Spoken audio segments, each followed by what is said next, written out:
A very good morning students.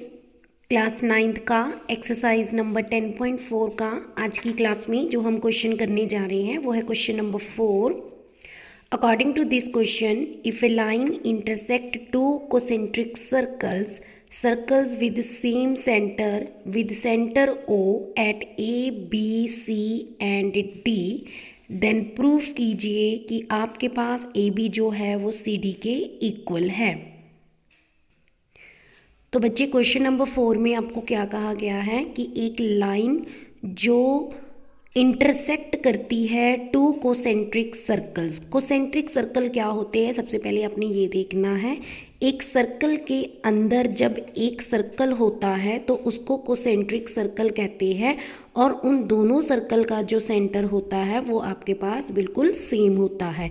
तो ये दोनों सर्कल एक दूसरे के लिए कोसेंट्रिक है क्योंकि इनका सेंटर जो है वो सेम है। अब कहते हैं इन दो कोसेंट्रिक सर्कल के बीच में से जब एक लाइन को आप पास करोगे, से एक लाइन है जिसका नाम रखा गया है एल लाइन, तो कहते आप प्रूफ करके दो कि जो ए बी होगा वो सी डी के इक्वल होगा, जो कि आपको पहले क्वेश्चन में बताया भी गया। तो आपने इसको प्रूव कैसे करना है, सबसे पहले आपको गिवन क्या है कि दो सर्कल्स हैं जिनका सेंटर कॉमन है। ठीक है, एक बड़ा सर्कल है, आउटर सर्कल इसको बोल सकते हैं, और एक छोटा सर्कल है जिसको इनर सर्कल बोल सकते हैं। दोनों को सेंट्रिक है, डैट मीन्स दोनों के सेंटर सेम है।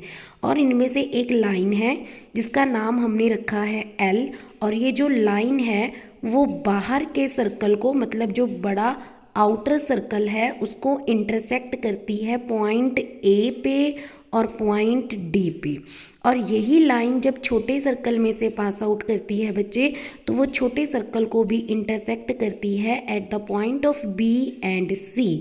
ठीक है बच्चे, तो आपने प्रूफ करना है A B equal to C D.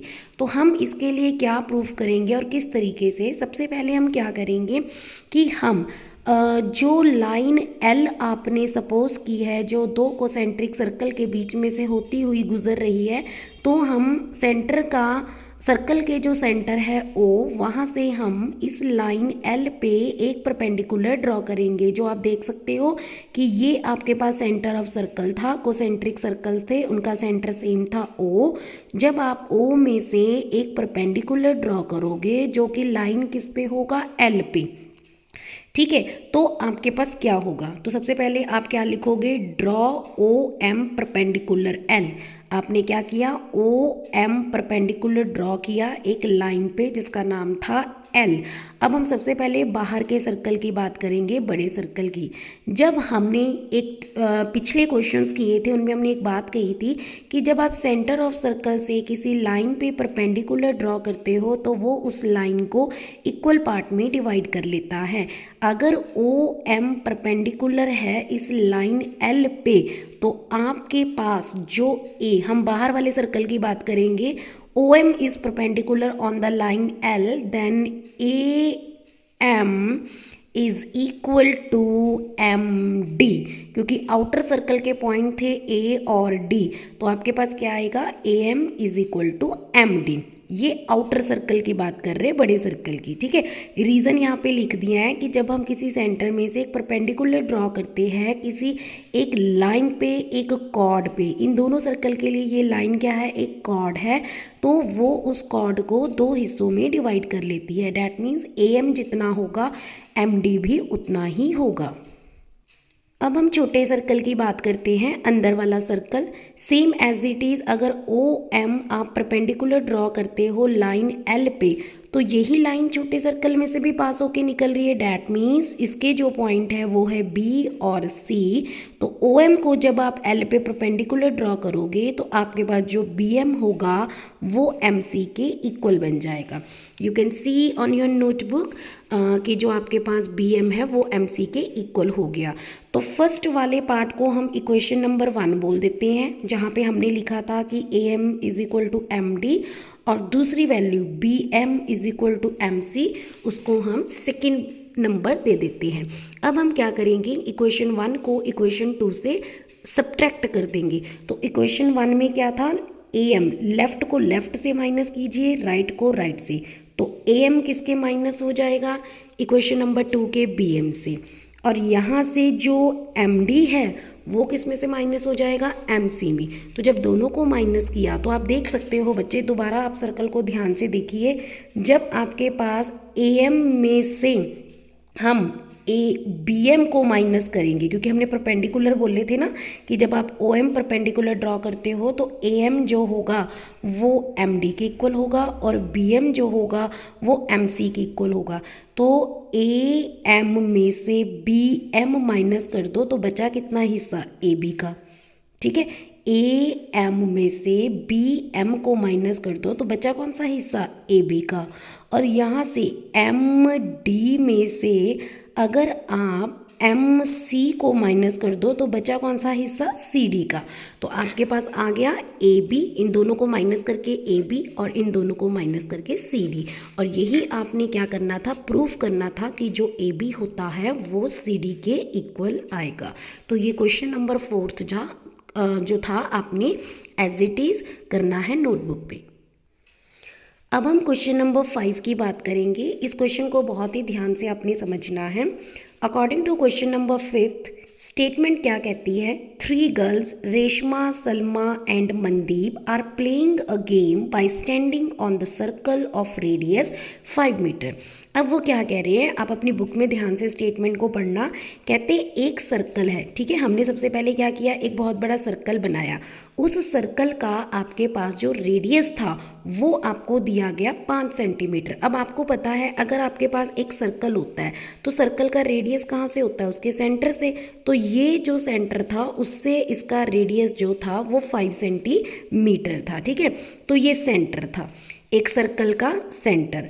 अब इस सर्कल पे ना 3 गर्ल्स जो है वो गेम खेल रही हैं। एक का नाम है रेशमा, ठीक है, जो बच्चे हैं उनका नाम है रेशमा, सलमा और मनदीप। ठीक, ये 3 नाम की 3 गर्ल्स हैं जो एक सर्कल पे खड़े होकर गेम खेल रहे हैं और उस सर्कल का रेडियस है 5 सेंटीमीटर। तो ये रही रेशमा, ये रही सलमा, ये रही मनदीप। ये तीनों गर्ल्स एक सर्कल पे खड़े हैं, रेशमा, सलमा और मनदीप। ठीक है, अब कहते जो सर्कल है उसका रेडियस है 5 सेंटीमीटर। तो अगर ये सेंटर है तो सेंटर से ये रेडियस ही तो हुआ, यानी कि सेंटर से रेशमा तक का डिस्टेंस 5 सेंटीमीटर होगा, सेंटर से ही मनदीप का डिस्टेंस भी 5 सेंटीमीटर होगा और सेंटर से ही सलमा का डिस्टेंस भी क्या होगा, 5 सेंटीमीटर, क्योंकि उन्होंने पहले ही बोल दिया है कि सर्कल के सेंटर से जो रेडियस होगा तो ये पोर्शन क्या है, ये रेडियस ही तो है। आप किसी भी डायरेक्शन में चले जाओ वो रेडियस बन जाएगा। तो यहाँ भी 5 सेंटीमीटर, यहाँ भी 5 सेंटीमीटर और यहाँ भी 5 सेंटीमीटर। और यहाँ पे बच्चे कौन खड़े हैं, रेशमा, सलमा और मनदीप। ठीक है बच्चे, अब वो क्या कहते हैं, कहते हैं रेशमा ने ना एक बॉल जो थी वो सलमा की तरफ फेंकी। तो रेशमा ने बॉल किसकी तरफ फेंकी, सलमा की तरफ। तो ये लाइन हमें क्या बता रही है कि रेशमा ने जो बॉल फेंकी वो सलमा की तरफ फेंकी, सलमा ने वही बॉल किसकी तरफ फेंकी, मनदीप की तरफ फेंकी।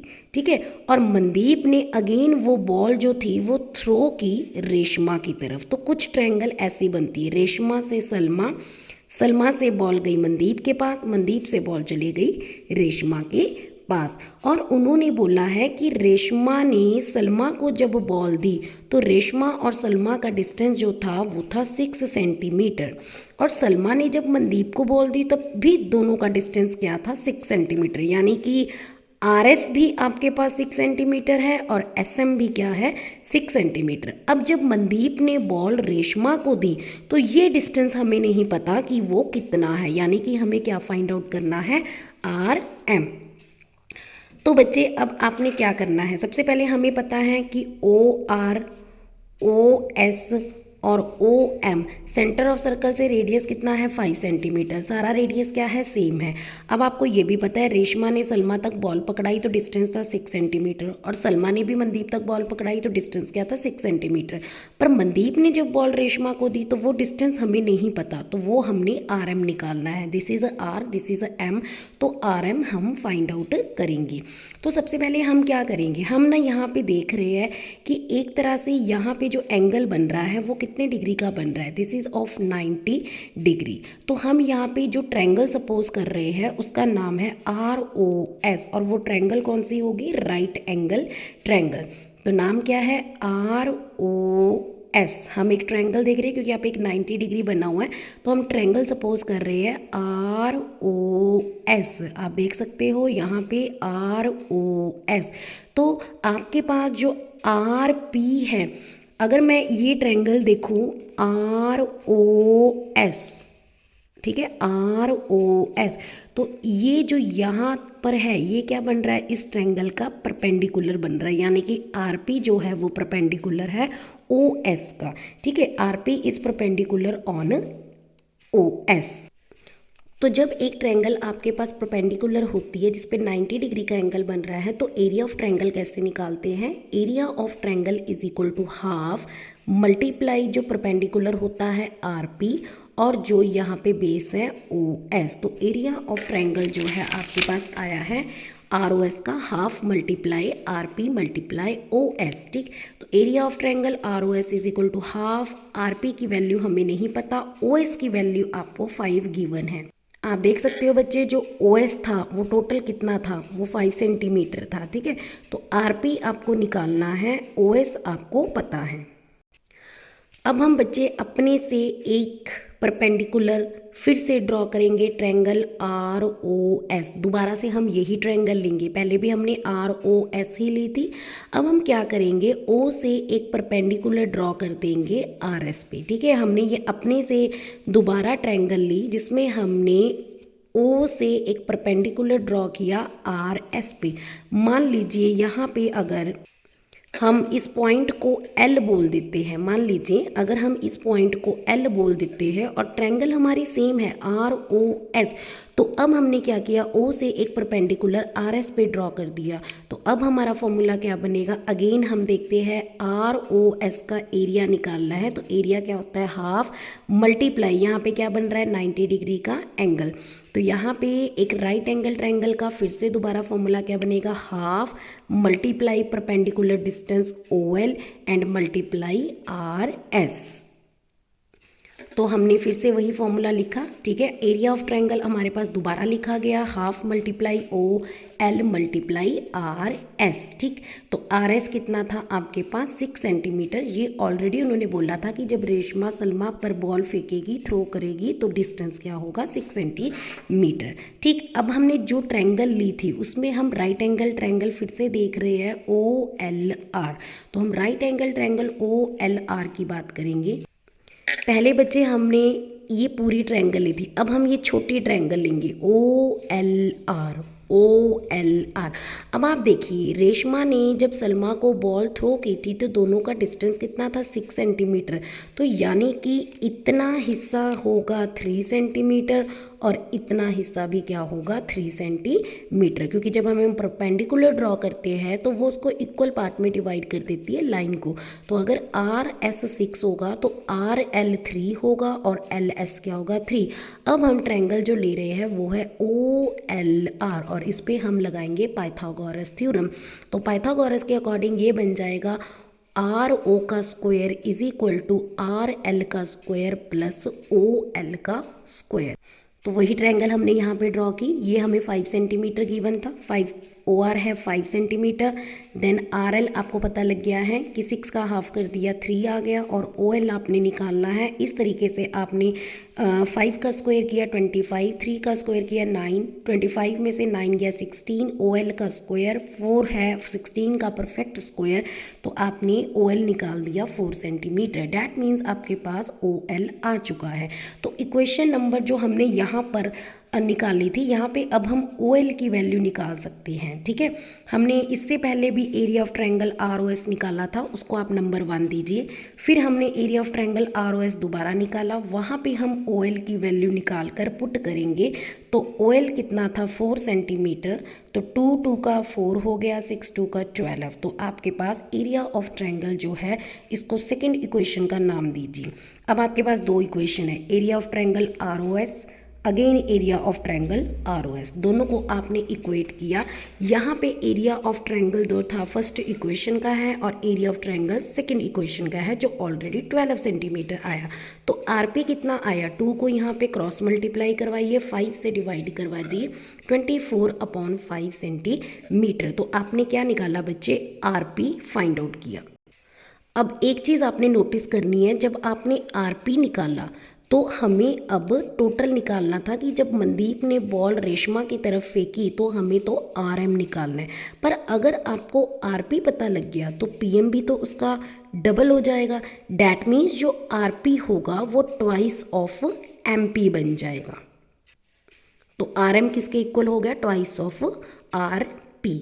ठीक, तो आपने RP की वैल्यू निकाल दी थी, 2 × 24/5 48/5 डिवाइड किया 9.6। तो जब मनदीप ने रेशमा तक बॉल फेंकी थी तो जो टोटल डिस्टेंस था दोनों के बीच में वो था 9.6 सेंटीमीटर।